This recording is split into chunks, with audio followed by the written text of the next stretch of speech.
తటస్థంగా ఆలోచించాల్సిన విద్యావంతులు కూడా రాజకీయ ఎఫిలియేషన్స్ లేకపోతే గనక కుల ఎఫిలియేషన్స్ వ్యక్తి పూజలతో అలవాటు పడిపోయి నిజాలని అబద్ధాలుగా అబద్ధాలని నిజాలుగా మాట్లాడేదాన్ని అంగీకరించడం ఆంధ్రాకి పట్టిన శాపం.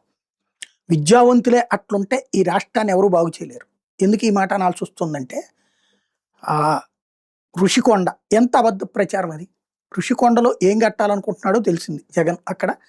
ఆ ఏదైతే ప్రభుత్వానికి సంబంధించినటువంటిది వెంటనే అది పర్యావరణానికి ప్రాబ్లం. ఆ లెక్కనైతే అమరావతి కూడా పర్యావరణానికి ప్రాబ్లమే. అక్కడ ఋషులు తపస్సు చేస్తున్నారు. మరి ఇంతకుముందు అక్కడ టూరిజం ఎట్లా ఉంది?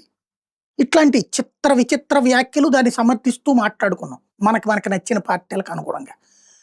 అక్కడ కట్టింది ఇక్కడ అమరావతిలో ఒక బిల్డింగ్ కట్టడానికి 1500 కోట్లు అవుతుంటే అక్కడ మొత్తం 7 బిల్డింగులు ప్లస్ రోడ్డు పైన అంతా కలిపితే 500 కోట్లు, 450 కోట్లు. ఉట్టి బిల్డింగ్లు అయితే 250 కోట్లు, 7 బిల్డింగులతో కూడి. అదేమి నిరర్ధకాస్తి కాదు, అద్భుతమైనటువంటి అవకాశం. వీళ్ళే చెప్పారు అది ప్యాలెస్ 5 స్టార్ ఫెసిలిటీసు వాళ్ళ భార్య కోసం. ఏమైనా పోయిన జగన్ తీసుకున్నాడా భారతి గారికి ఇచ్చేశారు? అది లేదే.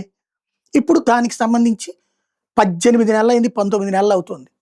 దాన్ని పదే పదే రాజకీయం చేయడానికి వాడుతున్నారు తప్పించి. కమిటీ వేశారు. తాజ్ వాళ్ళు వస్తానన్నారట, తీసుకుంటానన్నారు. ఇంకొక సంస్థ వాళ్ళు ఎవరో కూడా వస్తానంటారు. బోలెడు పోటీ ఉంది దానికి. అంటే దానికి గిరాకీ ఎంత ఉందో చూడండి దాని మీద. ఇప్పుడు దాన్ని డైవర్ట్ చేయడానికి ఎదవరకు ఆదాయం వచ్చేది కూల్చేశారట. ఏం ఆదాయం వచ్చేది? టూరిజంకి సంబంధించి వచ్చేటటువంటిది ఏడాదికి 1 కోటి రూపాయలు మిగిలేదైతే ఇప్పుడు ఇది ఏంటి? ఏకం గవర్నమెంట్.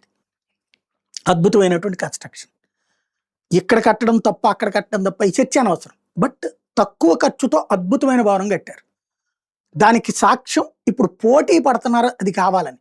2 సంస్థల వరకు ఓకే చేసుకుంటున్నారు. మళ్ళీ అది ఓకే చేస్తారు, రేపు పొద్దున్న డబ్బులు అవి వచ్చేస్తాయి కాబట్టి అబ్బెబ్బే ఇదంతా జగన్ దుర్మార్గం చేస్తుంటే మేము కాపాడుతున్నాం. ఏంటిది? మనం చదువుకున్నామా?